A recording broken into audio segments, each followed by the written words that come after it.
afuwun karim tuhibbul afwa fa'fu anni. Allahumma innaka afuwun tuhibbul afwa fa'fu anni. Allahumma innaka afuwun tuhibbul afwa fa'fu anni. Ya Allah, Engkau Maha Pemaaf dan Engkau mencintai permaafan, maka maafkanlah kami.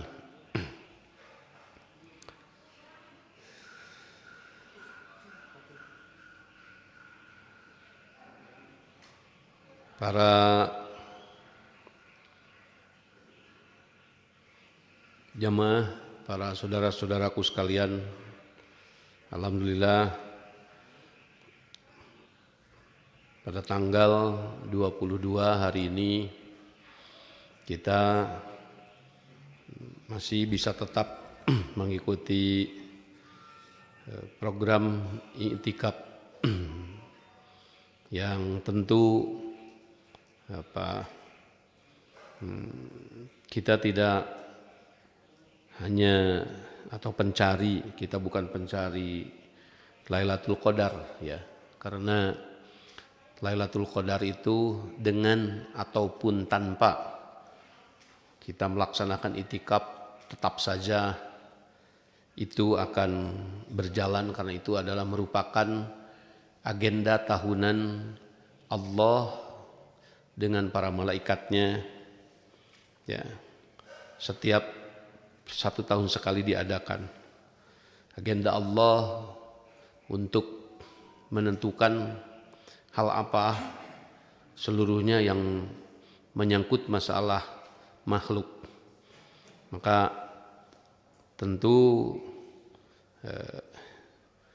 bukan tidak baik nilai Lailatul Qadar hanya kalau tadi dikejar-kejar ya, karena banyak keterangan yang menjelaskan Lailatul Qadar itu turun di antara tanggal ya Asrul Awakhir, pada tanggal-tanggal 10 hari terakhir, yang tentu setiap kita tidak mengetahui kapan itu Lailatul Qadar.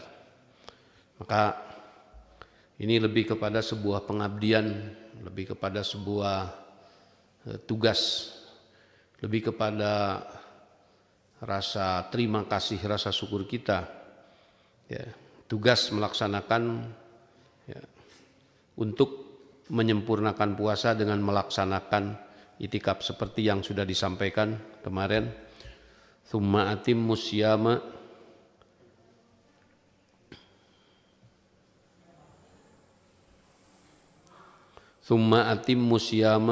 ilal laili.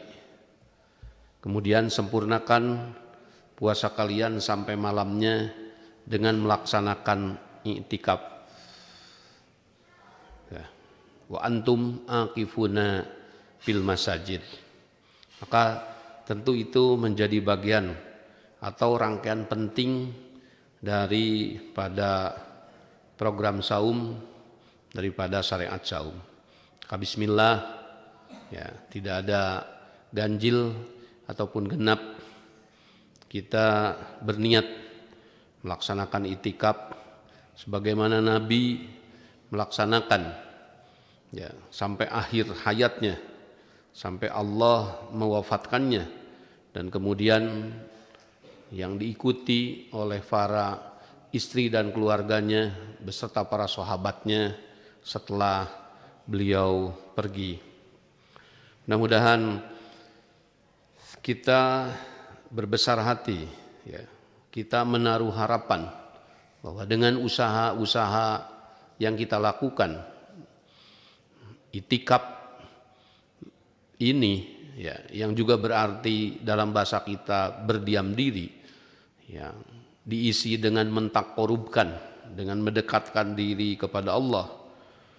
Tentu kalimat diam di sini bukan hanya diam, tetapi penjabarannya lebih kepada bagaimana kita berzikir dalam arti kita memahami, bagaimana kita bertahmid dalam arti sesungguhnya kita memujinya, dalam arti kita bertahlil hanya Dialah yang kita sembah, hanya Dialah yang kita sujud, tidak ada satupun selain Dia. Oleh karena itu tentu penjabarannya luas ya. Kalau seperti yang saya sampaikan kemarin, banyak keterangan bahwa ketika kaum muslimin masuk kepada bulan Ramadan, non-muslim di luar sana mereka khawatir karena akan terjadi progres-progres atau kemajuan-kemajuan yang akan dicapai oleh kaum muslimin. Tentu ini harus dimaknai luas, bukan hanya dimaknai sempit. Toh kalau hanya diam saja, ya, tidak memaknai, tidak mengurai, ya, tidak mempelajari apa yang ada di dalamnya. Karena sebesar-besarnya yang Allah turunkan adalah jalan, sebesar-besarnya yang Allah turunkan adalah metode. Yang menjadi syariat keseharian kita di dalam sholat, kita memohon, ihdinas siratal mustaqim, tunjukkanlah kami jalan yang lurus. Dan apa jalan yang lurus itu? Dijelaskan pada ayat berikutnya, jalan yang lurus itu adalah siratal ladzina an'amta, adalah jalannya yang engkau memberikan nikmat alaihim, kepada mereka para nabi-nabi, kepada mereka para rasul-rasul. Artinya apa? Bahwa ini adalah sesuatu kenikmatan ya, yang kadang justru dibalik oleh pihak-pihak yang dipimpin oleh iblis ya, yang kadang-kadang dibalik oleh syaitan, dibalik arah ya, ke kanan menjadi ke kiri, ke depan menjadi ke belakang, atau sebaliknya. Nikmat dianggap nikmah. Apa nikmah? Nikmah itu ya sesuatu yang tidak menyenangkan, sesuatu yang tidak nikmat. Ada ni'mat pakai ain, ada nikmatun. Itu dekat kepada siksa. Kalau agama menjadi beban ya, dalam persepsi, dalam pemahaman bahwa seseorang yang beragama itu adalah sesuatu nanti yang akan memberatkan dan akan membebani kehidupannya, akan membebani ekonominya, ya, akan membebani ruang geraknya, sebagaimana yang disampaikan oleh kaum Nabi Syu'aib, ya, dalam surat Hud, qalu ya Syu'aibu as-salatuka ta'muruka an natruka ma ya'budu abauna au an naf'ala fi amwalina.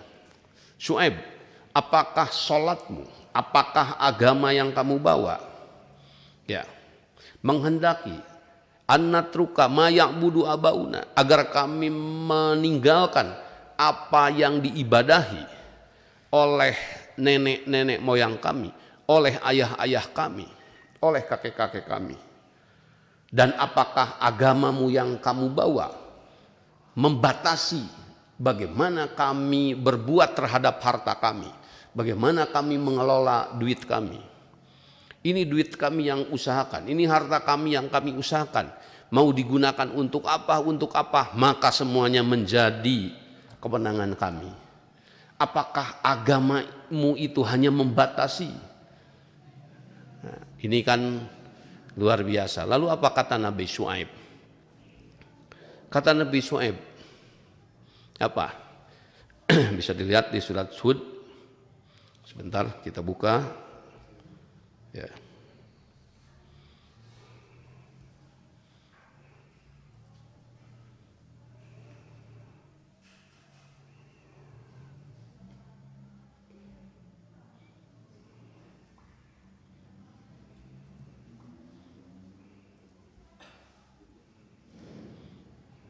Nih. Ya.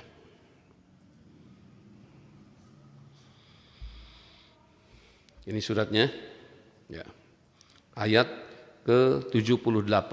Lalu bagaimana kata Nabi Syu'aib? Qala ya qaumi ara'aitum in kuntu ala bayyinatin mir rabbi warzaqani minhu rizqan hasanan wa ma uridu an ukhalifakum ila ma anhaakum anhu in uridu illal islaha mastata'tu wa ma taufiqi illa billah alaihi tawakkaltu wa ilaihi unib. Nabi Syuaib kurang lebih menyampaikan, apa yang aku sampaikan adalah untuk kemaslahatan, adalah untuk kebaikan. Ya. Buat apa lalu kenapa kalian mencari uang kalau uang itu tidak manfaat?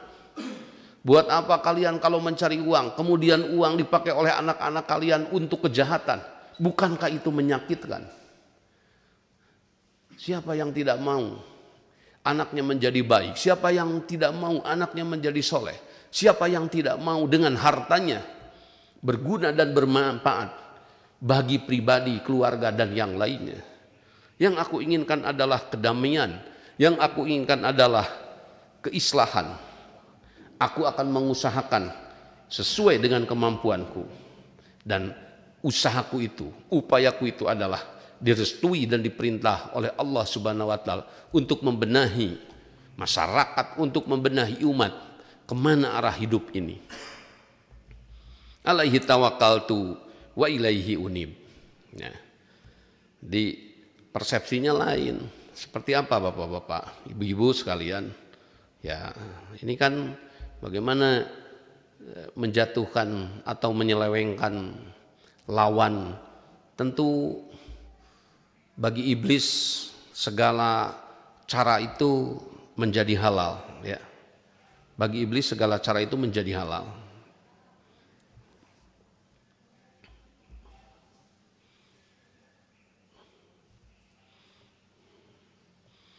Ya, kata Allah kepada Nabi Adam, "Fala taqraba hadhihi syajarah fatakuna minadh dhalimin." Adam, Hawa, jangan kalian mendekati pohon ini. Karena kalau kalian mendekati ini, kalian akan apa? Hidup tidak akan bahagia, kalian akan susah. Tapi apa sebaliknya? Iblis datang dengan percaya dirinya, meyakinkan kepada Bapak Adam dan meyakinkan kepada Ibu Hawa. Lalu apa yang terjadi? Kedua-duanya terpujuk, kedua-duanya terperdaya. Maka sampailah Allah memanggil kepada keduanya, alam anhakuma antilkuma syajarati wa kullakuma inna syaitana lakuma aduwwum mubin. Qala rabbana dolamna anfusana wa illam taghfir lana wa tarhamna lanakunanna minal khasirin. Maka ya, oleh karena itu tentu hal-hal yang bersifat pemahaman itu harus mengambil daripada sumbernya. Ya, supaya apa? Supaya tidak terkontaminasi. Sama dengan hari ini bapak-bapak ya. Hoax itu ya, berita-berita hoax, berita-berita yang bohong, berita-berita yang menyesatkan. Itu luar biasa ya. Dan mereka dengan tidak bertanggung jawab berani sekali menebar itu ya. Memberitakan seseorang telah meninggal, ya, memberitakan seseorang apa dibunuh atau apa. Naudzubillahi min dzalik. Tentu kita tidak boleh terlibat kepada hal-hal demikian. Karena kalau kita kemudian tidak cerdas memfilter dan memverifikasi berita, bisa saja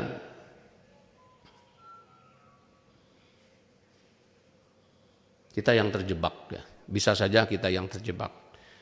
Maka kata Allah, ya ayuhan nasu ya la yagurannakumul hayatud dunya wa la yagurannakum billahil gharur. Satu, kita tidak boleh terperdaya dengan kehidupan dunia.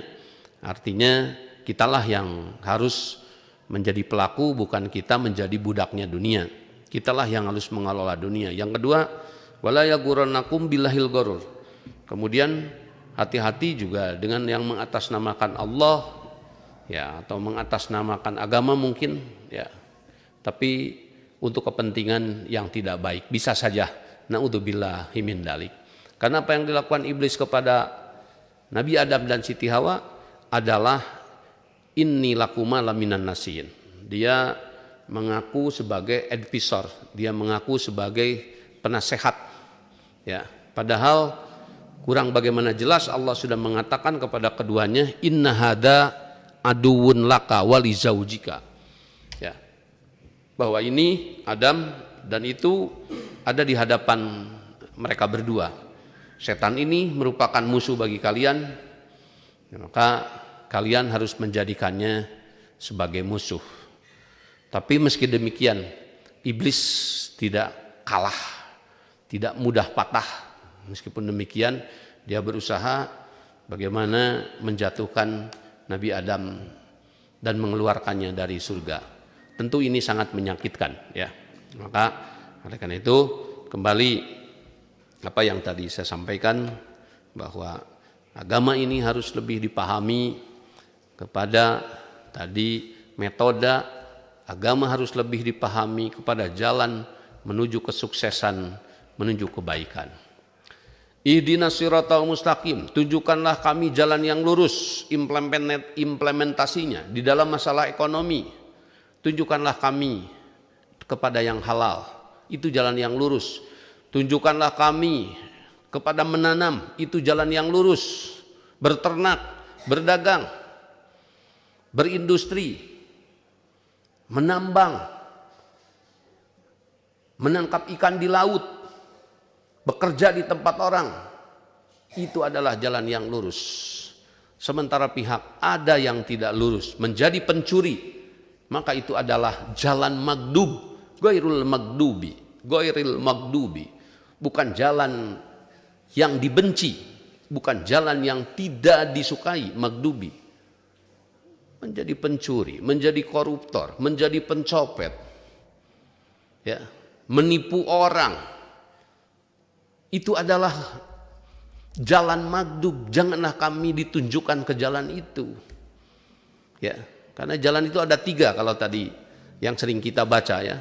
Jadi ada siratal mustaqim, ada siratul dhal, ada siratul magdub, ya.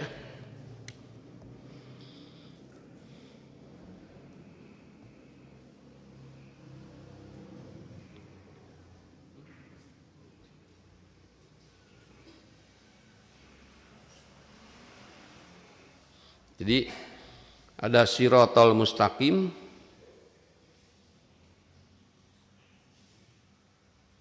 nah, 1 mustaqim di sini, ya. Yang kedua ada siratal magdub. Nah, ini 1, 2. Yang ketiga ada siratul dhal. Ya, ini ad-dhal. Nah, ini ada siratul dhal.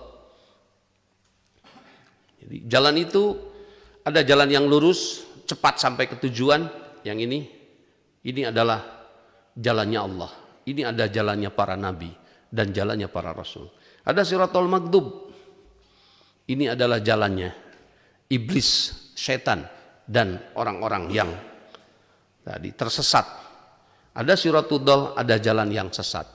Tentu ketika kita berada di jalan, kita akan mencari kemana jalan yang lebih cepat sampai kepada tujuan. Dan itu kita minta setiap hari. Ya. Yang dijabarkan bahwa siratal mustaqim itu adalah jalan yang penuh kenikmatan. Nah, ini siratal ladzina an'amta 'alaihim, jalan yang penuh kenikmatan. Jangan dibalik. Ya. Ini tamsilnya siratal mustaqim itu seperti rambut dibelah 7. Waduh, ini ya, kalau pemahamannya seperti itu, siapa yang akan selamat? Ya, jangankan dibelah 7, ya, diuntun 1000 lembar saja rambut. Lalu siapa yang bisa melewati itu kalau itu sebagai jembatan? Ya. Mungkin hanya orang-orang yang ahli debus yang bisa selamat dan sampai ke surga. Karena mereka terlatih, ya, melewati di untunan, ya, benang yang menjadi tambang, ya, menjadi tali. Ya, mungkin orang-orang tertentu. Ya. Kalau dipahami siratal mustaqim sebagai jalan yang lebih tajam daripada silet, tentu siapa yang akan selamat? Ya, batu saja, duri saja menusuk kaki pejalannya, tentu dia akan jatuh seketika. Apalagi kalau ini setajam silet atau bahkan lebih dari tajam silet, akan menjadi apa ini nantinya? Tapi bagaimana kalau Shiratal Mustaqim kita pahami sebagai jalan yang lurus, yang luas, yang siapapun mau berjalan, mau masuk ke situ, jangankan menggunakan kendaraan roda 2 ataupun 4 ataupun pesawat terbang, sekalipun pakai sendal jepit, sekalipun dia ngesot karena cacat kakinya, lalu dia beristiqomah berjalan, maka tentu ini akan menyenangkan dan akan membahagiakan, karena jalan itu masuk bagi setiap orang. Orang kecil masuk, orang besar masuk, yang muda, perempuan, yang kaya, yang miskin, yang pintar, yang bodoh, semua duduk dan semua berjalan pada jalan Shiratal Mustaqim. Tentu ini akan mengalami progres, akan mengalami kemajuan. Itu yang terjadi. Bagaimana kalau agama dipahami seperti itu? Maka kalau demikian, agama ini adalah menjadi sebuah spirit, menjadi sebuah motivasi. Ya. Ini adalah sesuatu yang membahagiakan. Nah, ini kan teksnya sering kita bersama-sama kita baca saat kita sholat, dan sering kita saat dijaharkan pada sholat-sholat jahar, maghrib, asar, maghrib, isya dan subuh, kita mengaminkan atas bacaan ini. Ihdinas siratal mustaqim, siratal ladina an'amta alaihim, ghairil maghdubi alaihim. Ya, bukan jalan yang dibenci, bukan jalan juga waladhdallin, dan semua mengatakan amin.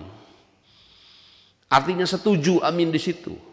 Amin di situ artinya permohonan, ya Allah, ya aku mengharapkan berikanlah jalan yang lurus. Itu dalam ekonomi. Jalan yang lurus di dalam hubungan antara sesama, ya, di jalan yang lurus di antara hubungan yang beda jenis, lelaki dan perempuan. Apa? Kalau bukan dengan cara menikah, karena itulah satu-satunya jalan yang halal. Dan apa yang maghdub kalau bukan berzina? Dan apa yang maghdub kalau bukan jajan di luar? Bukankah itu dibenci? Dibenci oleh siapapun. Bukankah itu jalannya orang-orang yang sesat? Ingin bahagia tetapi dia aib. Ingin kenikmatan tetapi dia tercampakkan. Itulah yang terjadi. Itu Shiratal Mustaqim. Ya. Ya. Nah, oleh karena itu, yang mana Shiratul Dhal? Ya, dari perekonomian harusnya menanam, ini malah menebang. Ya. Harusnya tadi menjaga lingkungan, ya, untuk terus bisa menghidupi. Kalau gunung itu tidak ditebang, dia bisa menyimpan air, dan masyarakat selamanya butuh air. Kalau kemudian selokan-selokan, sungai-sungai tidak diportas, bukankah itu tempat sekaligus penangkaran ikan, berkembang biaknya ikan? Tapi semua diportas. Harapannya apa? Ingin mendapatkan ikan yang lebih banyak. Tetapi hari ini tidak ada satu orang pun yang ke sungai dan ke selokan lagi. Karena apa? Habis semua keturunannya.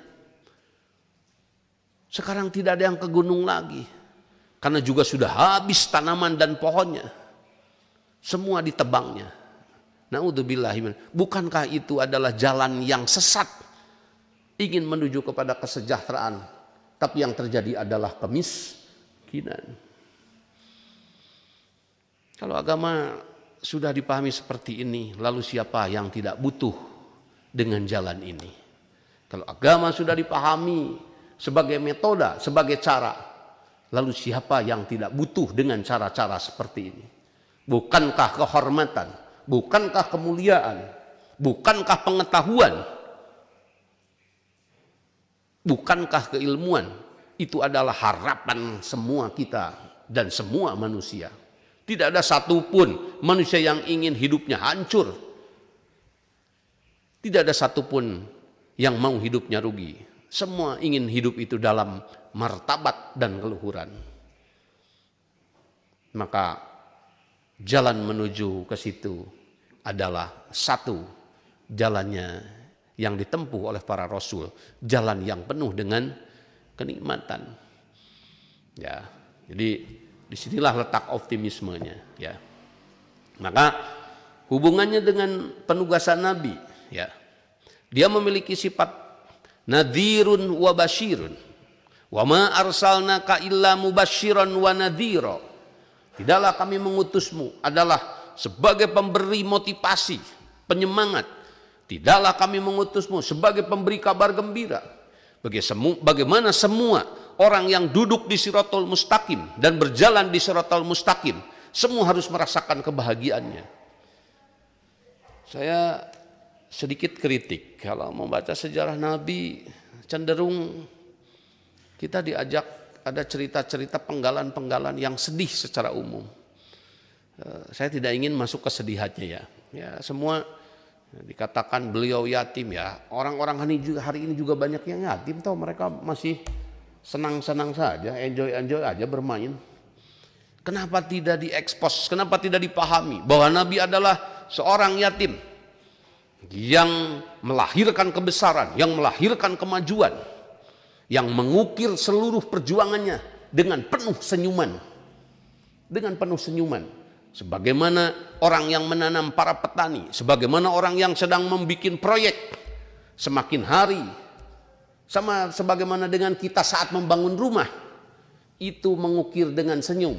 Dari mulai setelah selesai pondasi, naik tembok, setelah naik tembok, kemudian naik atap, setelah naik atap dikasih pelapon, apalagi sudah dicat, semakin tersenyum mereka yang membangunnya. Bukan semakin sedih. Sama dengan petani yang menanam. Hari pertama menanam adalah kepanasan. Hari pertama menanam adalah berkeringat. Tetapi seiring dengan tumbuhannya berkembang, disitulah letak senyum yang diukir oleh para petani. Apalagi sebentar lagi mau panen. Bukankah itu adalah hal yang terindah? Sama dengan kita puasa. Puasa intinya, puasa mengajarkan bahwa intinya adalah pengelolaan. Bukan tidak mau makan, tetapi dikelola. Makannya lebih dulu, malah kata syariat. Sampai Nabi menganjurkan, walaupun dengan air, tidak boleh karena tidak lapar. Kemudian seseorang tidak sahur. Bismillah, sahur. Jangan lewatkan sahur itu. Orang disuruh puasa itu bukan untuk berpuasa, tapi untuk memanage, untuk mengelola. Diawalkanlah makannya. Nanti setelah maghrib dipercepat makannya. Sebelum melakukan sholat dan sebelum melakukan adzan, semua diwajibkan untuk takjil dulu, beriftar dulu, berbuka puasa dulu. Apa yang terjadi? Bukankah semakin datangnya waktu? Padahal jam 12 sudah lama tidak minum. Ya, berapa jam kita menahan tidak makan? Jam 2, jam 3, jam 4, jam 5. Luar biasa penantian yang penuh dengan kebahagiaan. Sama dengan petani saat menanti buahnya panen, saat menanti transaksi. Maka betul kata Nabi, lis-shaimi lahu farhatani. Bagi mereka yang berpuasa dua kebahagiaan. Di mana? Indal iftar. Bohong orang yang puasa tidak menunggu datang adanya maghrib. Kenapa? Disitulah kebahagiaan saat berbuka. Dan bohong orang yang berpuasa tidak menghendaki, ingin liko, ingin bertemu dengan Robnya. Nah, kalau sudah kebahagiaan, sudah optimisme, kenapa anak-anak hari ini ya, meskipun hujan masih tetap berangkat ke sekolah dan ke kampusnya? Ya. Kenapa orang-orang yang bekerja meskipun masih saat pandemi masih tetap berangkat ke tempat pekerjaannya? Karena ada hal-hal yang ingin dicapai dari pendidikan. Anak-anak minimal, kalau mereka menyelesaikan sekolahnya sampai S1, S2, S3, harapannya mereka bisa bekerja. Yang bekerja harapannya adalah apa? Upah setiap bulan yang mengalir. Itu mendorong istiqomah. Karena ada capaian, ada gapaian yang mau. Lalu bagaimana dengan orang-orang yang ke masjid? Apakah harapannya besar seperti mereka yang ke sekolah? Lalu bagaimana harapannya orang-orang yang berangkat berjamaah? Apakah mereka harapannya besar seperti kumpul di kantor-kantor dan kumpul di lembaga-lembaga? Tentu harapan itu harus lebih besar kepada Allah Subhanahu wa taala. Bukan meninggalkan sekolah, bukan meninggalkan lembaga, tapi jauh panggilan masjid. Tapi jauh undangan masjid harus lebih diperhatikan. Kalau ingin berkah hidup dunianya, kalau ingin berkah hidup di akhiratnya kelak. Maka saya sampaikan, ya semua jagalah spirit, semangat tetap untuk mengikuti i'tikaf ya di masjid ini, di tempat-tempat ini sampai akhirnya ya, sampai akhirnya seluruh rangkaian selesai. Karena sebesar-besarnya ini adalah Asrul Awakhir itu lebih kepada pemadatan.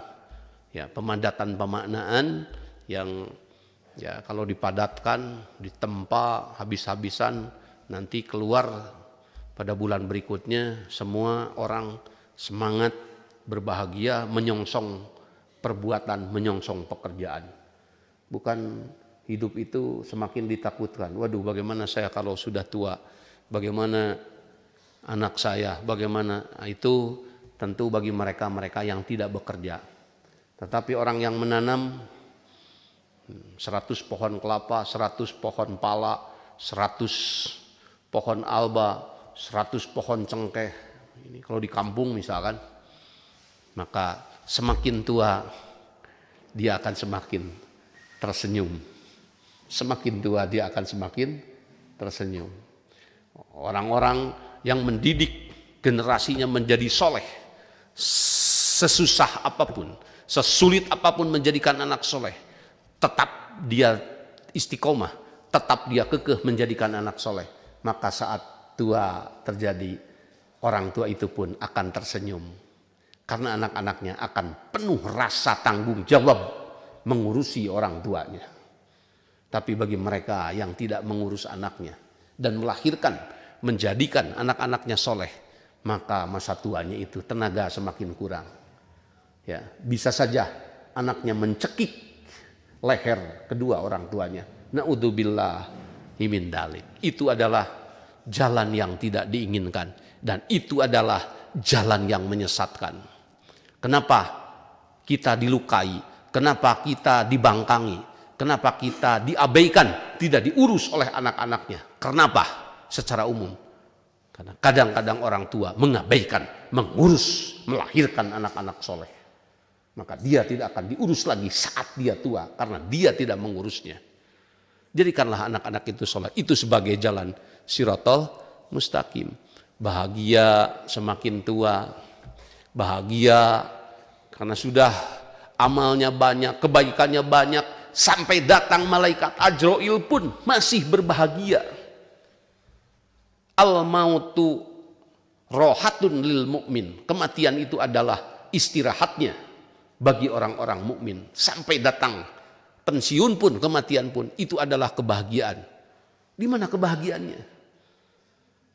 Karena sebentar lagi akan liko dengan Robnya. Bukankah itu sebuah kebahagiaan? Tuh, ya. Jadi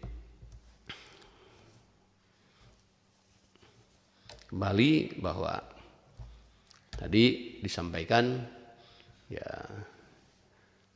agama ini harus dipahami metode jalan menuju kebahagiaan. Maka kembali lagi kepada tema ya. Jadi yang pertama itu adalah bagaimana setiap orang, ini kan programnya, ini kan jalannya ya. Ya, petunjuk-petunjuk di jalannya ini. Ya, ini Belajarlah menciptakan kemudahan. Berlatihlah untuk menjadi mudah kepada hal-hal yang baik. Kalian anak muda berlatihlah untuk mencapai sejahtera. Bismillah dengan dagang-dagangan kecil. Ya. Bismillah dengan menanam benih-benih yang nanti mungkin 5-10 tahun lagi akan kalian petik. Bismillah lah kalian belajar dagang.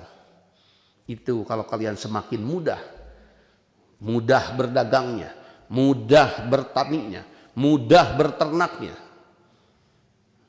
Apa yang akan terjadi pada kehidupan selanjutnya? Kalau bukan kebahagiaan. Ya. Bagi para orang tua, jangan pernah pensiun. Karena tidak ada pensiun dari jabatan sebagai ayah. Karena tidak ada pensiun dari jabatan sebagai ibu.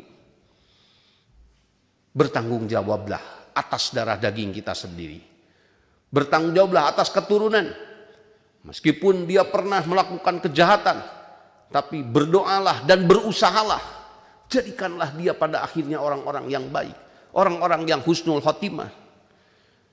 Karena kebahagiaan sebagai orang tua, apalagi kalau bukan diantaranya melihat anak-anaknya yang soleh, penuh kemandirian dan penuh tanggung jawab.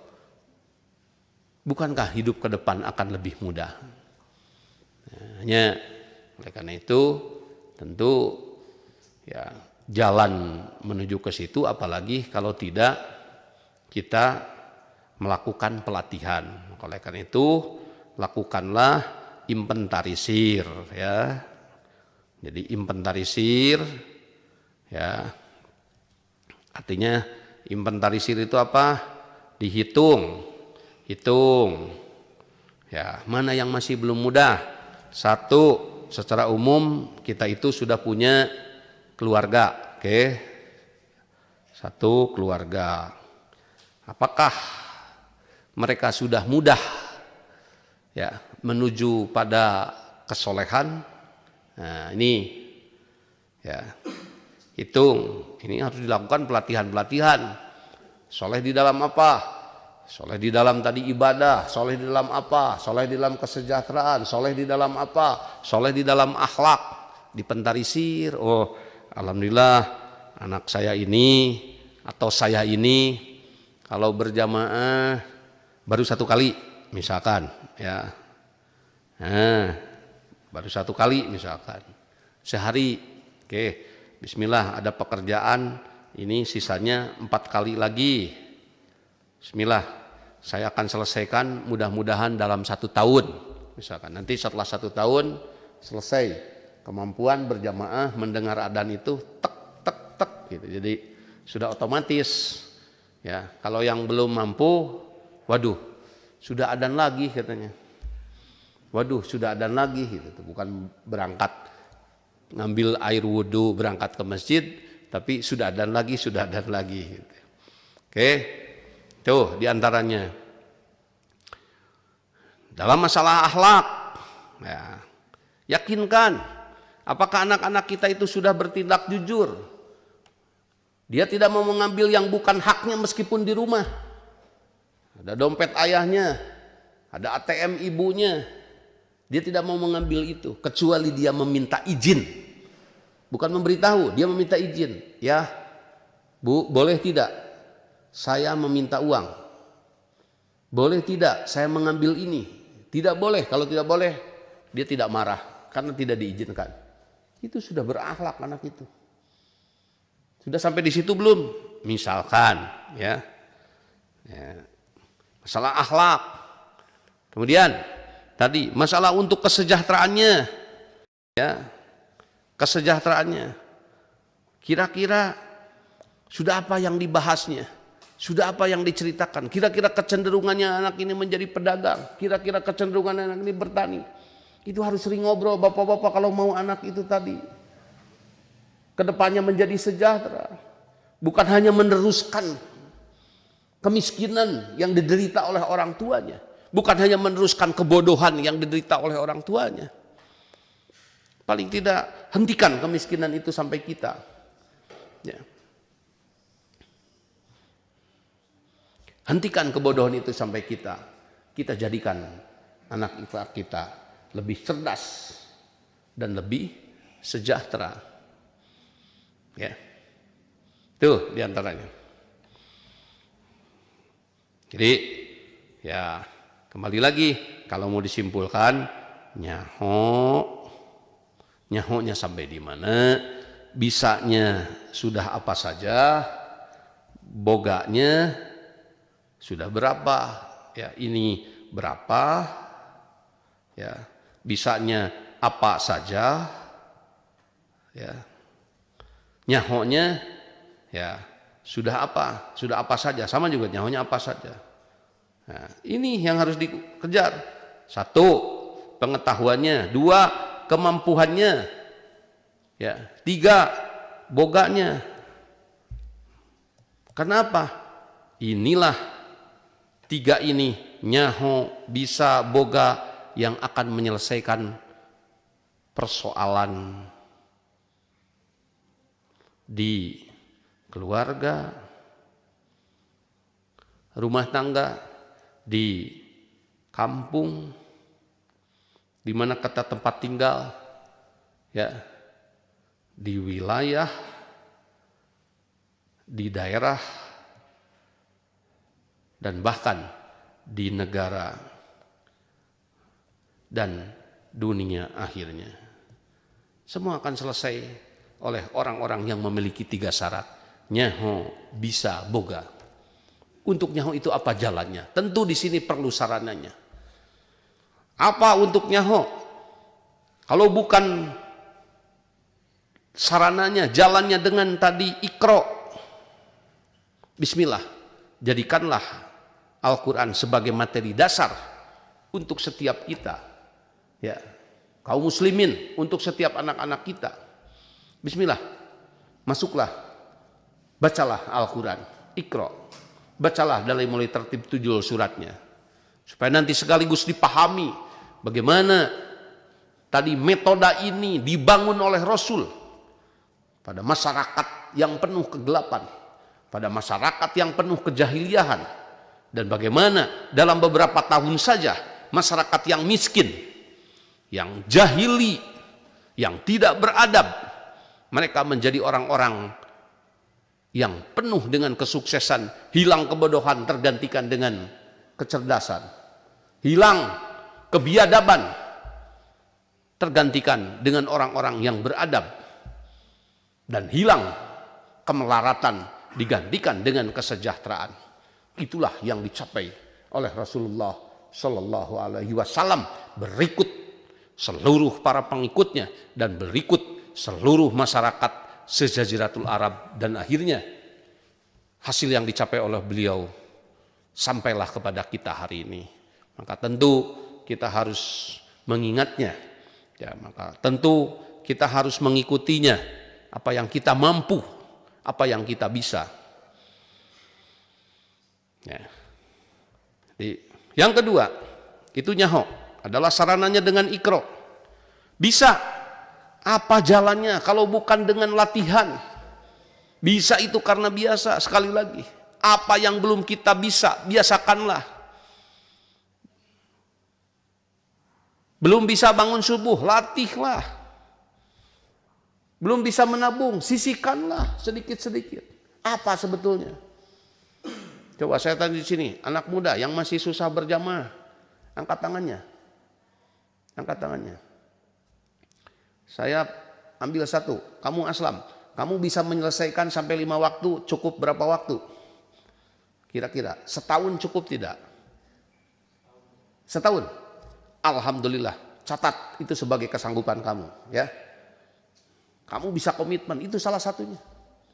Setahun dia bisa, saya mendoakan, ini seorang anak muda yang meniatkan diri bahwa akan membiasakan menjadi yang bisa berjamaah 5 waktu dalam sehari, dalam tempo 1 tahun. Ini sesuatu yang luar biasa.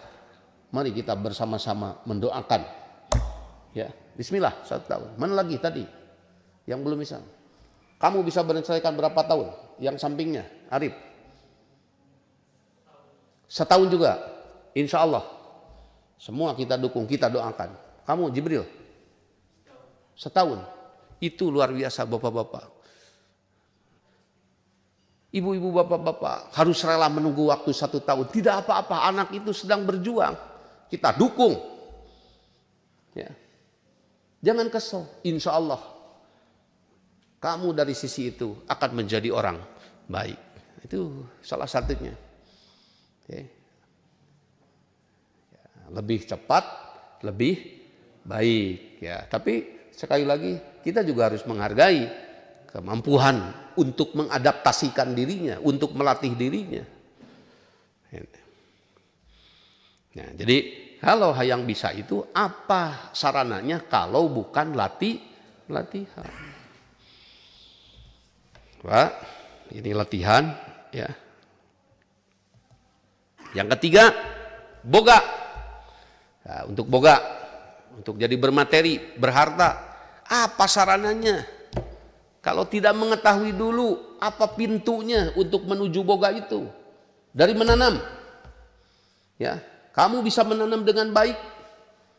Ya, paneli, cengkeh itu bernilai miliaran.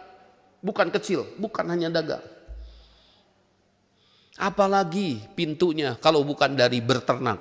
Nah, ini sampaikan dulu. Nah, oleh karena itu belajarlah masuk membukakan pintunya. Belajarlah masuk ke jalan-jalan menuju sejahtera. Ya, nanti anak-anak muda di sini mencari. Itu bisa 2 tahun pencarian itu, bisa 3 tahun, bisa 10 tahun, tidak apa-apa. Toh seseorang yang menanam alba butuh waktu 5 tahun untuk ditebang. Bayangkan kalau menanam pohon jati, baru ideal tebangnya 40 tahun. Bayangkan. Kalau tidak punya pandangan ke depan, kalau tidak punya visi ke depan, tentu tidak ada satupun yang mau menanam pohon jati. Waduh, pas nanti waktunya ditebang, ajal menjemput. Waduh, buat apa itu? Karena pohon jati itu ada sampai 80 tahun, 100 tahun. Tetapi tidak bagi orang-orang yang beroptimis. Tidak apa-apa, saya menanam hari ini untuk cucu saya kelak. Kalau saya hari ini miskin, tidak banyak duit, tapi tunggu anak saya dan cucu saya tanamkan dia pohon jati hari ini. Dia nanti umur 25 tahun, dia tinggal menebang. Rata-rata harga jati satu pohon ada yang sampai 300 juta. Saya tanam 1000 pohon, berapa? Bukankah itu sebuah optimisme? Ya. Kenapa alam hari ini hancur?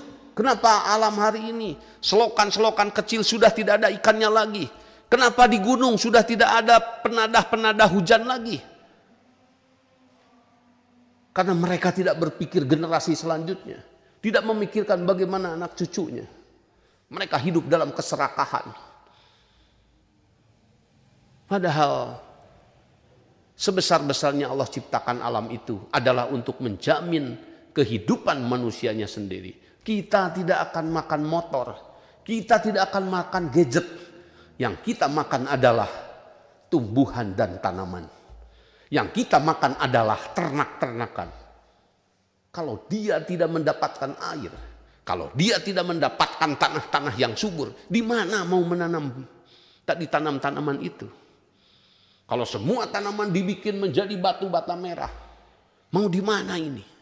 Apakah tidak terpikir itu oleh saudara-saudara kita yang di kampung?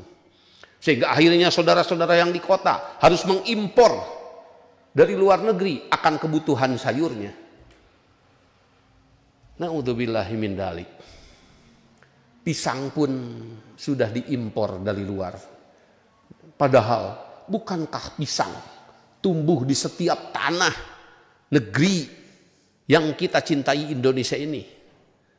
Tapi pisang-pisang impor. Bukan saya benci. Bukan saya benci. Saya tidak mengajak membenci produk asing. Tidak. Kenapa? Kenapa mesti benci kepada barang? Saya tidak akan pernah mengajak benci kepada produk asing. Tapi saya mengajak bagaimana kita memproduktifkan tanah Indonesia yang Allah berikan kepada kita. itu punya nilai plus, punya nilai tambah bagi para penghuninya. Luar biasa ini kan. Nah ini ya, kalau tidak dilahirkan generasi baik, ya kenapa kelelawar dimakan? Kenapa babi dimakan? Kenapa anjing juga dimakan? Karena domba tidak banyak. Daging sapi tidak banyak. Karena ayam tidak banyak. Dan saya pernah mendata populasi. Coba di masjidnya ini Ustadz Ana di Ciparehan, di Desa Jaya Bakti, Kecamatan Banjarwangi, Kabupaten Garut ya. Ini masih Garut Selatan. Coba didata berapa jumlah penduduk se-Desa Jaya Bakti ya. Dan berapa jumlah ayamnya, kira-kira antara jumlah penduduk dengan jumlah ayamnya itu banyakan mana? Yang kedua, ya, ini di kampung. Berapa jumlah penduduk, berapa jumlah dombanya? Saya pernah mendengar di salah satu daerah di Perth di Australia, penduduknya katanya 100.000, kalau tidak salah sapinya 600.000 katanya. Itu di salah satu daerah di Perth. Bayangkan kekayaan mereka. Kalau di kita satu desa jumlah hak pilih rata-rata 3.000 sampai 4.000, apakah ayamnya ada 5.000 ekor? Saya ragu ini. Saya ragu. Artinya apa? Tidak ada yang bisa disembelih. Dari kampung-kampung kita ini tidak ada yang bisa disembelih. Akhirnya apa? Ada anjing. Bisa-bisa kucing juga. Apa? Coba tikus. Di kita itu dimakan. Saya bilang, waduh, segala dimakan ini memang, paham tidak? Ini kekurangan sekali ya. Nah ini hal-hal yang harus kita ta'awud ya. Jadi lahirlah untuk menjadi boga. Insya Allah seluruh persoalan di daerah sampai ke negara, insya Allah. Nah, itu yang saya ingin sampaikan pada maka oleh karena itu kembali lagi ciptakanlah kemudahan. Ya, seperti tadi nanti dipentarisir apa yang masih belum mudah, bismillah latih, capai waktunya. Mudah-mudahan tahun depan ya bapak-bapak hadir lagi di tempat-tempat ini dengan wajah-wajah yang semakin optimis, semakin bahagia. Kenapa? Karena tabungan tahun depan, alhamdulillah tabungan tahun depan saya mentargetkan 20 juta. Waduh, itu luar biasa. Insya Allah di tempat-tempat kami tahun depan bukan lagi bala-bala dan lepet untuk konsumsi para peserta saudara-saudara kami yang mengikuti itikaf, tapi setiap hari insya Allah dijamu dengan sate dan gulai. Wah, itu luar biasa itu. Itu luar biasa bapak-bapak. Kenapa? Di masjid ya, di dalam ayatnya ada wakulu washrobu. Makanlah di masjid, minumlah di masjid. Lihat surat Al-A'raf.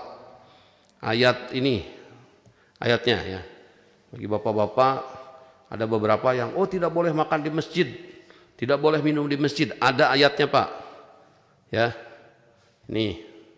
Coba nanti lihat di surat Al-A'raf surat yang ke-7. Oke. Bismillah. Ya, sebentar. Oh, kelewat ya. Olah dulu. Ini suratnya Pak. Bahwa di masjid itu harus ada makanan. Bahwa di masjid itu harus ada minuman. Nih suratnya nih. Ayatnya. Oke. Ya bani Adama hudu zinatakum inda kulli masjidin. Ya. apalah, bergayalah, pakailah pakaian yang bagus. Hudu zinatakum, jadikan masjid itu tempat yang baik. Hudu zinatakum inda kulli masjidin, di setiap masjid. Ya. Lampunya bikin terang. Ya. Pencahayaannya bikin terang. Ya, sejuk. Bikin bersih, supaya apa? Supaya orang betah ke masjid itu. Wakulu, dan makanlah di masjid itu. Wasrobu, dan minumlah. Wala tusrifu, janganlah kalian isrof. Innahu la yuhibbul musrifin, karena sesungguhnya Allah tidak mencintai yang isrof. Maksudnya apa di sini isrof? Jangan kemudian bawa kompor di tengah masjid. Emangnya mau camping? Bawa makanan yang sudah dimatang, yang siap disajikan, makanlah di situ, minumlah di situ. Kenapa penting di situ ada makanan di masjid? Kenapa penting di situ ada minuman? Bukankah yang kita kenal di Masjidil Haram ada sadanah, lajnah sakoyah, ya, lembaga yang mengurusi masalah makanan padat, lembaga yang mengurusi masalah minuman untuk bagi setiap yang datang ke masjid itu. Supaya apa? Supaya seimbang moralnya, karena dilatih secara moralitas, secara mental, seimbang materinya. Nah, jadi kalau ada yang mengatakan, wah pantas katanya kumpul di masjid karena ada makanan. Ya, ini ayatnya. Harusnya demikian. Ya, kita balikin lagi, oh pantas di masjid tidak kumpul karena tidak ada makanan. Itu saja. Ya, jangankan di masjid, di rumah saja. Ya, ini catatannya, di rumah saja. Ya, kita tidak belanja. Istri kita jangan kasih makan, anak kita jangan kasih makan. Bubar tidak rumah tangga? Bubar. Nanti istrinya minta cerai. Anaknya kabur. Kenapa anak kabur? Wah Pak, nasi tidak ada, air tidak ada, ya sudah, saya kabur. Itu. Nah, maka karena itu, ya, tapi jaga nanti kebersihannya, itu saja. Ya, itu saja. Nah, ini ayatnya bahwa di masjid itu, ya, malah di sini wakulu, makanlah di masjid itu, wasrobu, minumlah. Nah, bismillah. Mudah-mudahan masjid-masjid kita ini setahun lagi, waduh luar biasa ya. Jadi barangkali ada tetangganya yang belum makan, ya sambil sholat berjamaah saja ke masjid di situ.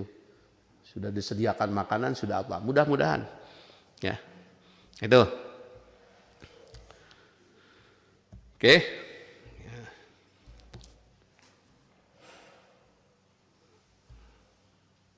maka oleh karena itu tentu kemudahan ini menjadi apa?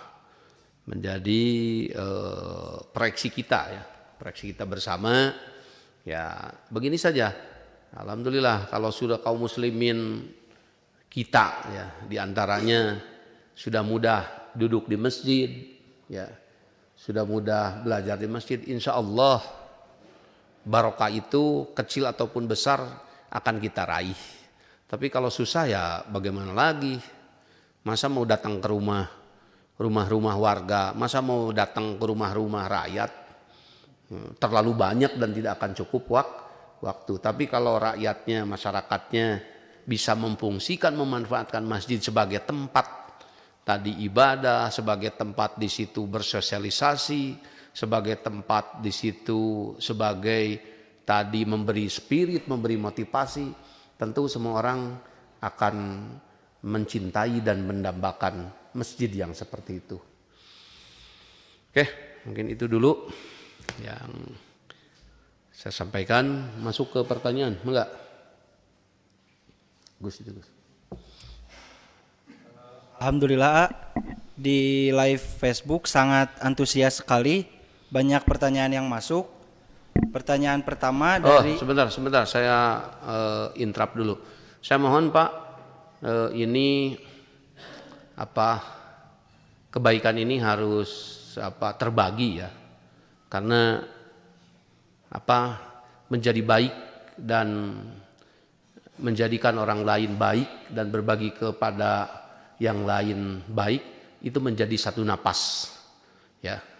Oleh karena itu dengan mudah saja bapak-bapak yang hari ini, ibu-ibu, anak muda yang memegang gadget, saya minta acara ini di-share ya, di-share seluas-luasnya. Tinggal dipijit saja ya. Supaya sekalian ya, karena ini acara momen besar, acara besar, tapi banyak saudara-saudara kita yang seolah-olah puasa itu menyendiri, kasihan.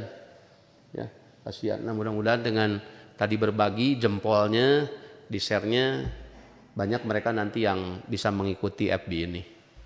Ya, terima kasih yang sudah men-share semuanya. Silakan yang belum. Lanjut. Pertanyaan pertama datang dari Masjid Al-Jamaah Padengdeng. Apakah turunnya Lailatul Qadar itu khusus pada bulan Ramadan saja atau apakah ada di luar bulan Ramadan? Ya, Lailatul Qadar itu ada pada bulan Ramadan dan itu 1 tahun sekali. Ya, itu jawabannya. Selanjutnya sama mengenai Lailatul Qadar juga. Apa yang dari pertanyaan dari Masjid Subulus Salam Sindangkerta. Pertanyaannya, apa yang dimaksud malam Lailatul Qadar itu lebih baik daripada 1000 bulan? Malam Lailatul Qadar lebih baik daripada 1000 bulan. Nilainya, maknanya. Bayangkan kalau bulan itu kan indah ya. Ya. Perempuan pun diserupakan dengan bulan.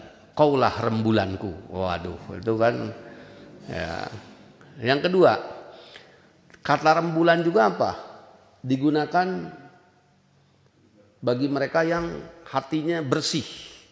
Ya, caang bulan tanggal 14, gitu kan? Terang bulan tanggal 14. Tidak ada sesuatu yang mengganjal di hati saya. Caang bulan tanggal 14 tegenek temalekmek, itu pepatah orang Jawa Barat. Ya, jadi ya artinya apa? Ya diterjemahkan seindah terangnya bulan tanggal 14. Kondisi hati saya tidak ada sesuatu pun yang hitam yang mengganjal, terang seterang bulan. Nah, iya. Jadi bayangkan kalau bulan menggantung di atas sana 1000, bayangkan.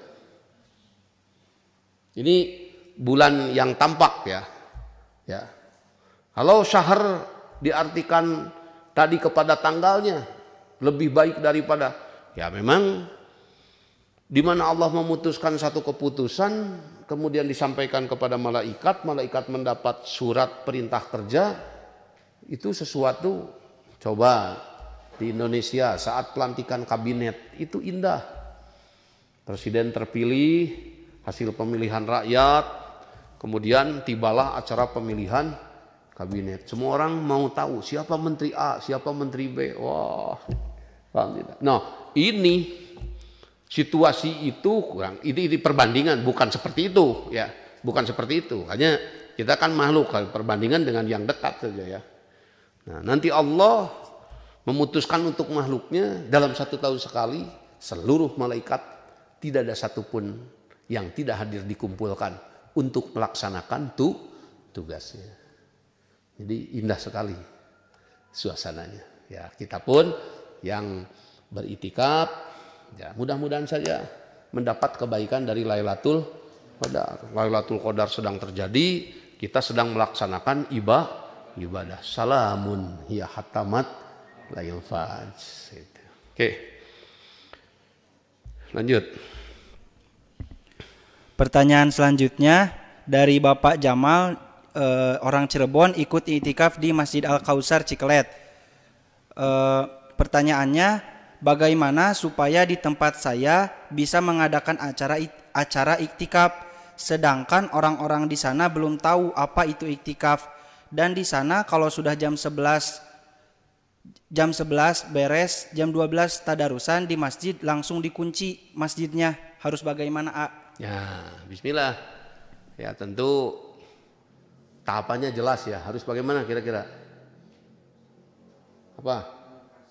Harus komunikasi, bicarakan dulu gitu ya. Kemudian tadi sudah ada berapa memang yang mau itikafnya? Dan juga harus ada teman-temannya, ya, atau mau sendiri dulu, mau berdua dulu, ya. Bagaimana kita selayaknya mengadakan acara, ya, tata tertib prosedur juga harus ditempuh. Kemudian tadi orang-orang di sana misalkan belum tahu itikaf, bismillah, sama juga. Hari ini juga Pak, masih ada banyak yang baru yang bareng sama kita, bismillah. Nah itu berkat tadi penyampaian ajakan dari saudara-saudara kita, dari teman-teman kita, Pak. Bismillah lah tahun ini kita mencoba itikaf di masjid. Nah, alhamdulillah responnya ternyata luar biasa, dan saya yakin di Cirebon atau dimanapun kalau ini sudah ada tadi penggeraknya, sponsornya, insya Allah akan menjadi sebuah kebaikan. Ya saya doakan Pak yang di Cirebon nanti, karena di sini juga ada sama-sama bersama kita dari si Mas dari Indramayu Mas ya. Ayo lanjut. Pertanyaan selanjutnya dari Masjid Nagrog. A mau bertanya, di era globalisasi 4.0 ini informasi sangat deras, banyak fakta yang diputar balikan.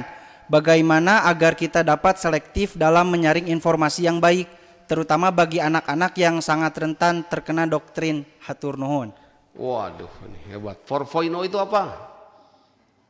4.0, 4.0 ya. Jadi sekarang eranya itu sudah 4.0. Kemarin kita 3G HP itu, sekarang sudah 4G ya, 4G. Nah sekarang lagi sudah mau masuk ke 5G. Saya sampaikan 4G itu paling besar, uploadnya itu 30 MB per second, 30 ukurannya. Downloadnya seperti di rumah-rumah itu 50, ada yang sampai 100 ya.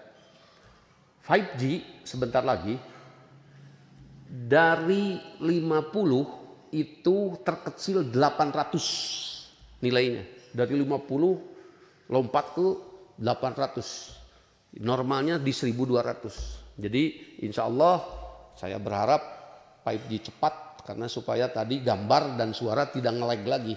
Jadi kalau ke kampung-kampung, ke desa-desa saat nobar seperti ini, nge-lag gambarnya ya, karena di sananya di desa paling 2G atau 3G. Di sini kita di Wanaraja sini sudah 4G, tapi kalau sudah 5G nanti paling rendah kesananya 4G, jadi cepat sekali pemindaian gambar itu. Ya. Nah, kemudian pertanyaannya tadi, bagaimana ini supaya mengedukasi anak-anak tidak mengkonsumsi ya tadi hoax, berita-berita yang tidak benar.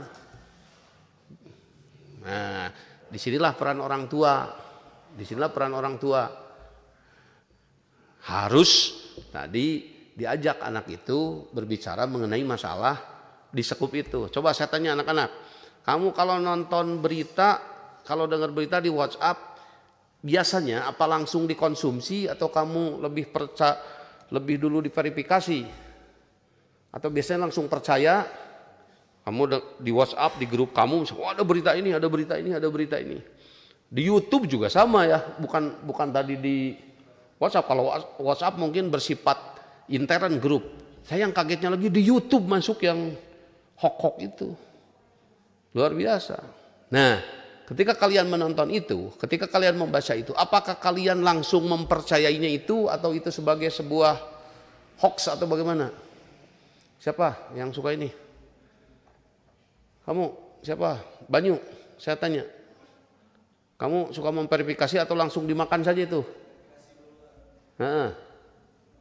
Siapa? Tadi belakangnya itu siapa tuh si? Kamu diverifikasi dulu atau gimana? Kamu, Selam. Bagus. Dari mana kamu tahu harus itu diverifikasi?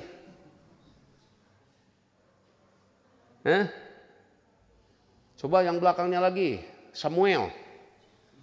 Samuel, ada Samuel itu namanya Samuel ya. Sorry. Kamu sudah punya gadget belum? Sudah. Kamu sering membaca berita atau apa? Langsung percaya atau bagaimana? Tidak. Nah, bismillah ya. Jadi satu pertama sekali memang orang tua juga. Nah, ini mendingan Pak kalau anak kecil. Orang tua Yang percayanya lagi, ini ada benar. Ya Allah. Nah, maka oleh karena itu terhadap berita itu kita harus lebih mengedepankan dari mana sumber beritanya, bukan belajar membaca beritanya. Gampang belajar membaca berita mah, tapi ketahui siapa sumbernya.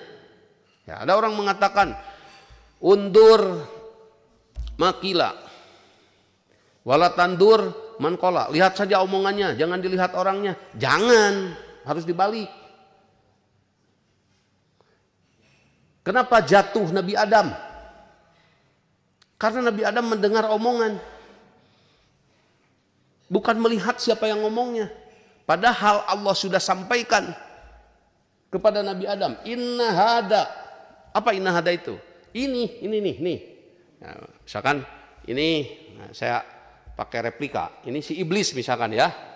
Ini sapu tangan sebetulnya. Ya, ini sih misalkan inna hada. Ini nih si ini. Aduwwul laka, musuh buat kamu Adam. Musuh juga buat kamu Hawa. Hati-hati. Kamu jangan diperdaya olehnya. Ya, kata Nabi Adam. Ya Allah, sami'na. Ya, saya paham. Sudah begitu besoknya iblis datang lagi. Assalamualaikum. Iblis tuh. Percaya diri saja datang. Assalamualaikum. Gimana Pak Adam? Bawa. Sehat. Ya. Kira-kira lah. Kira-kira. Sehat. Oh, alhamdulillah sehat. Ya, gini. Sebetulnya kedatangan saya ke sini itu keperluannya tidak banyak. Ya, karena saya ini adalah makhluk yang paling senior. Jadi kamu kan kalian berdua masih junior. Ya, jadi saya sampaikan ada nasihat buat kalian berdua supaya kalian menjadi langgeng di surga. Ya, takuna minal kholidin au takuna malakaini. Kalian berdua menjadi pemilik abadi di surga ini. Gini, kamu kan belum tahu sifat Allah. Ani yang junior, yang senior tahu banget gimana sifat Allah itu. Jadi Allah itu kalau nyuruh ke kanan sebetulnya ke kiri, dan sebaliknya kalau nyuruh ke depan ke belakang. Kemarin Allah ngelarang apa sama ente? Ya jangan deketin pohon, katanya gitu. Nah, sebetulnya bukan begitu. Allah itu menyuruh dekati pohon. Nah, dengan kamu mendekati pohon, kamu akan kekal dan abadi di situ. Dibilangnya lagi sama istrinya Siti Hawa, ini yang saya tahu. Saya mah swear deh, sumpah saya mah. Ini adalah kebaikan dan saya adalah seorang advis yang baik. Gitu. Nah, apa yang terjadi? Fadallahuma bighurur falamma daqas syajarata badat lahuma sawatuhuma wa tafiqa yakhsifani alaihima min waraqil jannah fadallahuma bighurur. Berdalillah, beralasanlah. Padallahuma bigurur.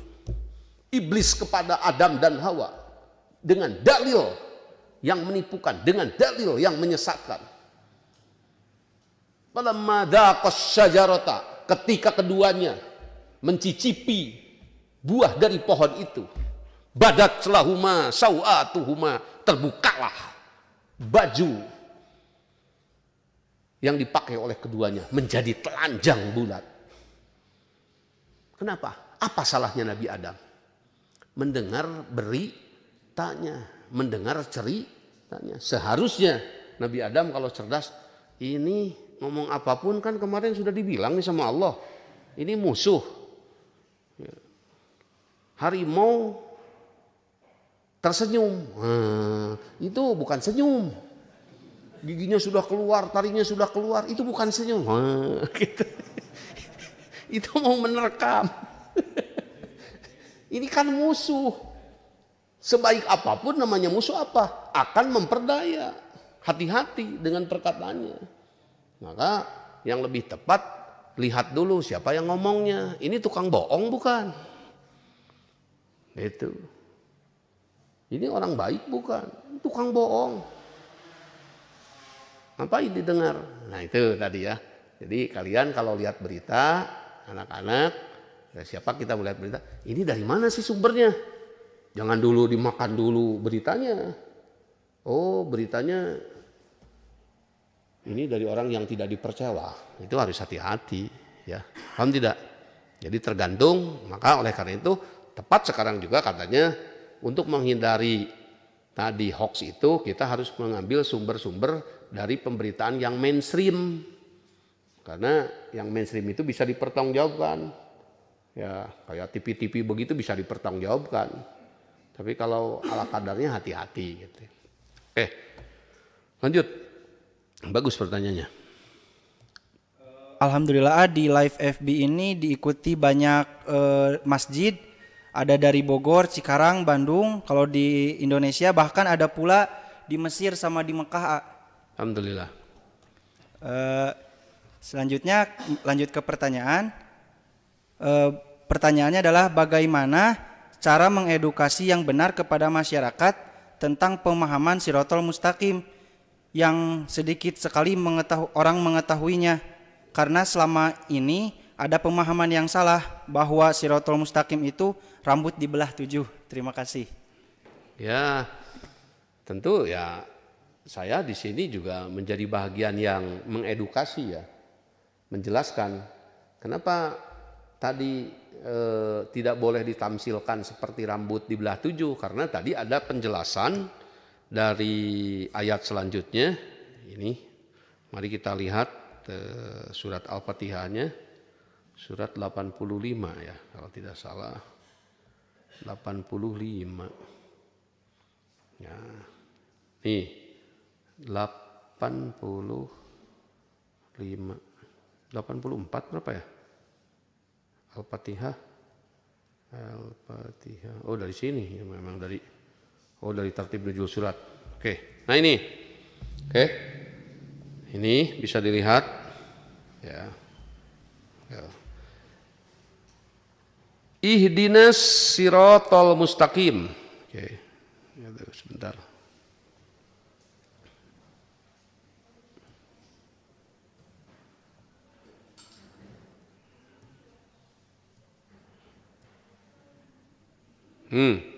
Ihdinas siratal mustaqim. Berikanlah atau tunjukkanlah kepada kami jalan, sirat itu jalan ya, mustaqim lurus. Nah, dilanjutkan apa itu siratal mustaqim pada ayat selanjutnya, siratal ladzina an'amta. Nah, ini yang harus kita lihat bahwa ini ada jalan yang penuh kenikmatan. Ya, bukan jalan yang menyulitkan, bukan jalan yang kemudian menjebak dan mencelakakan. Siratal ladzina an'amta adalah jalan yang penuh dengan kenikmatan yang engkau berikan kepada alaihim para nabi, para rasul. Ghairil magdubi, bukan jalan yang dibenci dan bukan jalannya. Ya, alaihim di sini kepada siapa? Kepada mereka yang dibenci, yang tidak baik. Kalau alaihim di sini kepada para nabi yang pertama, kepada para rasul, kepada para orang-orang soleh, pada mumin soleh. Nah, alaihim di sini adalah kepada orang-orang yang bejat, ya, yang tidak membangun kebaikan bagi kemanusiaan. Walad dolina, dan bukan jalannya orang-orang sesat. Mau ke Bandung naik mobil yang ke Yogyakarta, mau ke Bandung naik mobil yang ke Yogyakarta, turun di mana? Turun di mana? Sampai di Jogja, saya mah sebetulnya mau ke Bandung, turun di mana? Nangis sampai bercucuran darah dari matanya. Air matanya itu darah. Saya itu mau ke Bandung. Turun di mana? Tetap saja di Jogja. Saya mau sejahtera, tidak menanam, tidak berdagang, tidak berternak, malah mencuri, turun di mana? Di penjara. Kan tidak turun di penjara. Gimana? Mau beli TV, mau gadget, hasil nyuri. Naudzubillahi min dzalik. Nah itu, ya bismillah. Ya, ini yang sering kita baca ya. Bismillah lah. Ya, bentuk-bentuk edukasi, bismillah setahap-setahap kita berikan, mudah-mudahan ada kebaikannya. Lanjut. Pertanyaan dari Hanin. Assalamualaikum, mau bertanya bagaimana cara merangkul anak yang betah tinggal di rumah temannya? Waduh, hebat itu. Bagaimana cara merangkul anak? Ini senang saya pertanyaannya. Saya apresiasi ya. Bagaimana cara merangkul anak yang betah di rumah temannya? Nah itu persoalannya. Kan itu ada awalnya. Kenapa anak itu betah di rumah teman? Nah, satu pertama sekali putusnya komunikasi atau rusaknya komunikasi antara kedua orang tua dengan anaknya. Sehingga tadi tidak mengisi. Namanya manusia itu ada pikirannya, namanya manusia itu ada telinganya. Bagaimana kita bisa berinteraksi dengan anak itu seenak mungkin, seleluasa mungkin, dengan penuh tadi husnudon bahwa anak kita itu kalau kita ajak ngobrol dia akan menjadi soleh. Bukan tadi orang tua susah sedikit anaknya dimarahi gitu.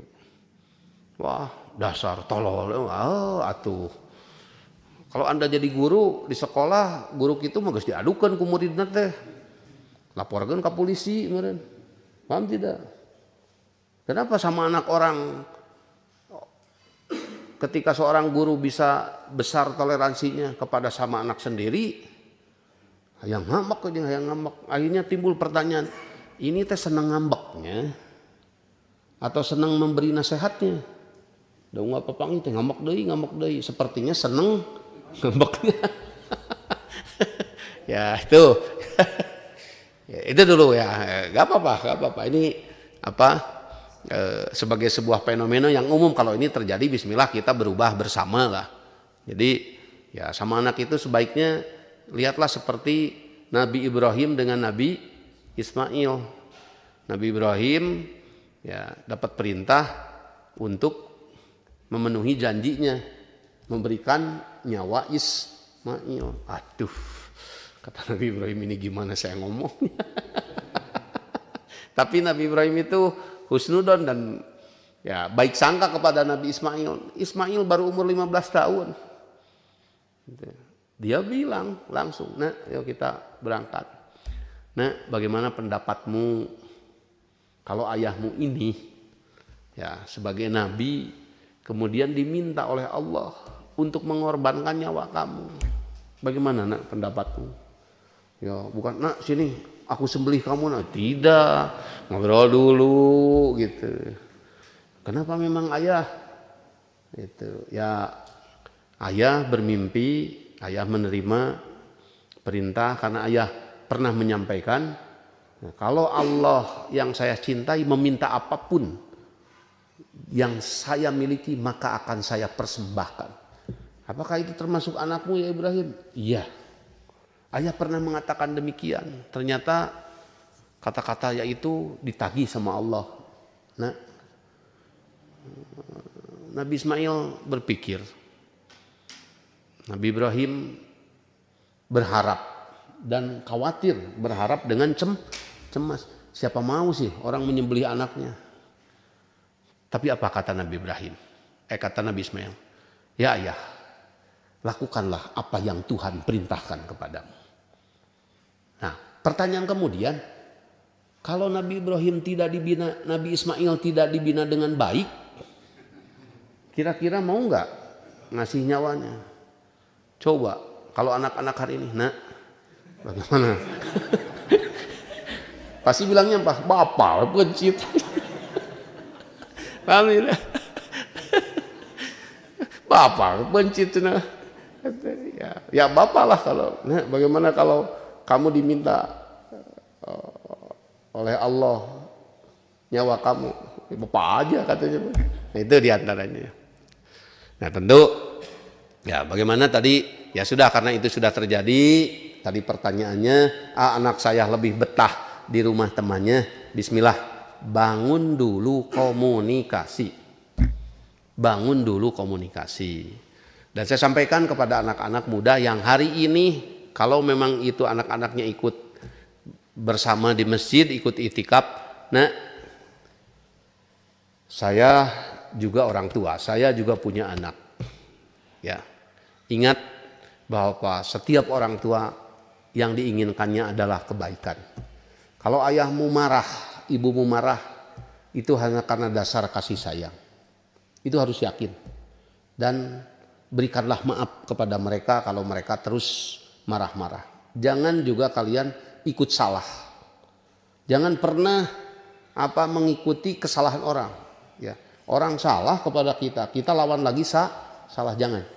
Kalau orang tua kamu misalkan dalam pandangan kamu ini orang tua marah-marah terus, belum apa salah, jangan juga dilawan dengan kamu berbuat salah, ngelunjak misalkan, membangkangi, jangan. Nanti hidup kamu tidak barokah. Bismillah. Ya, dan anak-anak yang tadi mengkhawatirkan, ya cepatlah pulang ke rumah, sadarlah bahwa orang tua lebih sayang. Dan saya minta kepada orang tua saat di rumah, ciptakan rumah itu menjadi betah buat seluruh anggota keluarganya. Buat seluruh anggota keluarganya. Ya. Ciptakan jadi betah, bersih di rumah itu. Ya. Tentu kalau penting ada pencahayaan lampu, jangan dikasih 5 watt. Nanti pada tidak betah, parowek. Ya, kasih ventilasi biar ada apa? Biar ada udara. Prinsip pembangunan itu 3. Ya. Satu apa? Pencahayaan. Kenapa pencahayaan? Nanti tidak sehat kalau kurang cahaya, banyak virus tumbuh. Ya. 2 apa? Sirkulasi udara, banyak jendelanya. Nanti bau apek, tidak sehat di rumah itu. Yang ketiga apa? Baru etika dan estetika, keindahannya, ya. Bismillah. Jadi orang betah di rumah. Baiti jan nanti, baiti jan nanti. Mudah-mudahan anak-anak ya, terutama di sini ya, anak-anak betahlah kalian di rumah. Ya. Kalau tidak, di mana lagi kalian harus betah? Menjadilah betah di masjid. Ya. Insya Allah akan menjadi orang baik. Lanjut. Terkait dengan komunikasi dengan anak, ada pertanyaan dari Saiful Ali Sidik. Bagaimana cara mendidik anak di saat jarak menjadi masalah? Untuk membangun sebuah komunikasi dengan anak, apakah harus mengorbankan pekerjaan? Apakah itu adalah salah satu jalan terbaik untuk bisa membangun kembali komunikasi dengan anak? Hatur nuhun. Kalau masalah jarak, hari ini kita juga berjarak. Ya, ada yang dari Garut, ada yang dari Bandung Barat, ya, di Cililin. Kemudian ada yang di Bandung Timur. Sapan itu Bandung Timur kalau tidak salah ya. Bandung Timur, ada yang dari Cikarang, ada yang dari mana. Ya, alhamdulillah kita harus mensyukuri bahwa teknologi hari ini lebih bisa mendekatkan kita walaupun jarak berjauhan. Ya, jadi tidak ada alasan. Ya, hari ini kemudian tidak berkomunikasi, ya bismillah dengan video call, ya. Video call WhatsApp itu kan lain, wah banyak sekali ya. Ya. Ada duo, macam-macam lah bisa digunakan tadi untuk komunikasi. Yang penting tadi membangunnya harus dengan ketulusan, membangun komunikasinya juga dengan secara bertahap. Cukup? Masih ada lagi? Banyak sekali pertanyaan. Siap, silakan. Minta air. Lanjut. Ya. Pertanyaan dari Galih. Assalamualaikum saya dari Ciawi Tali Masjid Darul Falah. Pertanyaannya, bagaimanakah cara membentuk keluarga yang sakinah dengan penghasilan minim? Dan yang kedua, bagaimana caranya menjadi orang terbaik di antara yang baik? Sebentar dulu, yang nomor 1 dulu ya. Kalau yang nomor 2, ya nanti ngikuti. Nomor 1 dulu. Nomor 1, bagaimana dengan pendapatan minim bisa membentuk keluarga yang harmonis. Ya, tidak apa-apa. Tidak apa-apa. Toh banyak dari keluarga-keluarga kita yang dulunya pendapatannya minim, tapi keharmonisan itu sesuatu yang lain ya. Sesuatu yang lain. Hanya tadi memang hal-hal yang tadi bersifat pendapatan itu akan lebih melengkapi ya. Itu akan lebih melengkapi. Tapi bukan berarti keharmonisan itu tidak bisa dibangun. Paham tidak? Harmonis dalam komunikasi. Apakah bapak-bapak harus menunggu uang banyak dulu atau tidak? Tidak. Bahkan bapak-bapak bisa menyampaikan begini. Nah, ayah dulu kondisi ayah kakekmu itu tidak seperti ayah hari ini memberikan nasihat. Ya, karena dulu mungkin situasinya bukan salah kakekmu, tapi memang mungkin keterbatasan kakekmu. Tapi ayah hari ini terhadapmu, nak, ayah banyak hal yang ingin ayah sampaikan. Di antaranya, kalau ayah sampai hari ini masih minim taraf kehidupan ayah, artinya kesejahteraan ayah masih kurang, ayah menitipkan kepada kamu, jangan kamu teruskan, nak. Bismillah, dunia ini tempat kita berusaha. Misalkan orang tuanya sudah sepuh, misalkan bisa berkomunikasi. Ya, bukan ayah tadi malas, hanya memang tadi situasi ayah juga banyak kendala, tapi ayah sampaikan kepada kamu. Kalau ayah dulu tidak pernah sekolah, kalau ayah dulu tidak pernah belajar, maka ayah sampaikan kepada kamu. Bismillah. Jangan diteruskan kebodohan ayah. Ayah ingin anak ayah lebih cerdas, lebih sejahtera dari ayah. Nah, itu kan dibangun komunikasinya sehingga anak itu mendapatkan spirit. Ya. Jadi bukan jangan menunggu dulu, nantilah kalau sudah banyak duit baru kita harmonis, jangan. Kan tidak. Ya, bismillah, berusaha untuk harmonis dari hari ini. Ya, namanya hidup kan. Ya, semua persoalan, tidak semua nanti hadir yang di sini juga semua besok langsung menanam. Ya, mungkin pikir-pikir dulu, ya nggak apa-apa, bertahap saja. Tapi saya atau kita harus tetap optimis. Karena apa? Karena kita sudah duduk di masjid, kita sudah diberikan metodenya, kita sudah diberikan caranya, jalannya. Bismillah, setahap. Dan yakinkan ini adalah kebahagiaan, ini adalah keuntungan bagi mereka yang mau bekerja. Ada masih ada? Masih banyak. Satu lagi lah. Siap, satu lagi.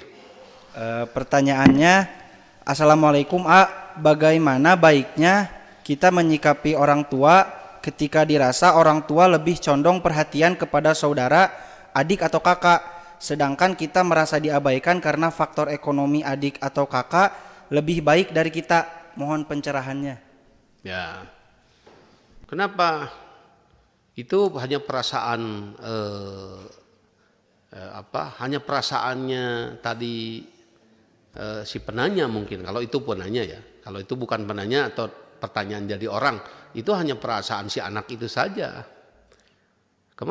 Kenapa? Sebetulnya karena memang setiap orang, siapa yang tidak ingin anaknya maju?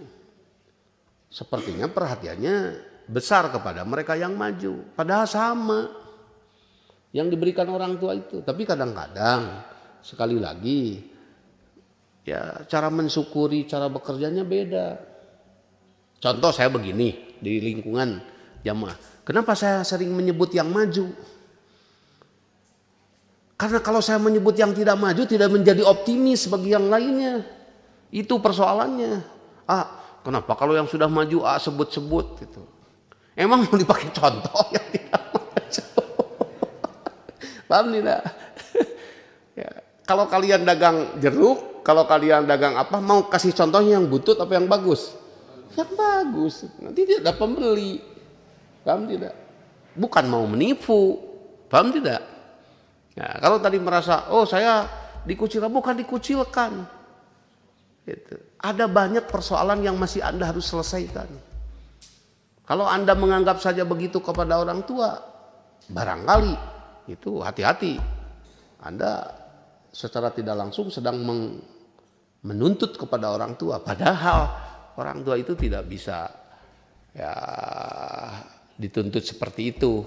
Malah orang tua inginnya apa? Semua anak-anaknya itu menjadi anak-anak yang maju. Nah, maka oleh karena itu tentu apa ya? Kembalilah, bukan masalah tuntutan, tapi mari ya jalannya sudah ada, tinggal ditempuh. Ya, kalau sudah menanam, boleh tidak berharap panen? Boleh. Tidak menanam, kemudian ngarep-ngarep panen. Satu. Dua, kalau sudah belajar, boleh berharap punya ilmu tidak? Boleh. Kalau tidak belajar, ngapain? Belajar saja tidak, mimpi. Jadi kepenanya tadi, yakin. Tanamlah besok pohon kangkung. Tanamlah, bersihkanlah rumahmu. Ya, bersihkanlah dirimu, bersihkan akhlakmu. Nanti orang tuamu akan bahagia dengan dirimu. Ya, itu. Bismillah. Ya supaya apa? Ya supaya tadi ya kita baik itu bukan karena orang tua, kita baik itu karena kebutuhan kita. Karena kalau orang tua, apakah orang tuanya jelek, kemudian kita jadi menjadi jelek? Jangan. Ya, kita baik itu bukan karena masyarakat tidak baik. Karena baik itu adalah kebutuhan kita. Tidak peduli apakah masyarakat baik atau tidak. Siapapun baik atau tidak. Kita butuh kebaikan. Terakhir ada tanggapan dari Inayatillah. Masya Allah, tabarakallah, materi yang disampaikan sangat membangun. Mudah-mudahan kita semua selalu diberi kemudahan dalam berbuat kebaikan. Amin. Amin. Oke, itu bapak-bapak yang dapat saya sampaikan. Sekali lagi ucapan terima kasih dan apresiasi saya kepada seluruh penggerak, seluruh sponsor, seluruh kasepuhan dari DKM-an seluruh masjid, para pengusaha dan ibu-ibu bapak-bapak yang terus inten aktif mengikuti kegiatan ini. Mudah-mudahan apa yang sudah dilakukan mendapat balasan dari sisi Allah yang lebih baik. Allahumma innaka afuwun tuhibbul afwa fa'fu anni. Allahumma innaka afuwun tuhibbul afwa fa'fu anni. Allahumma innaka afuwun tuhibbul afwa fa'fu anni. Assalamualaikum warahmatullahi wabarakatuh.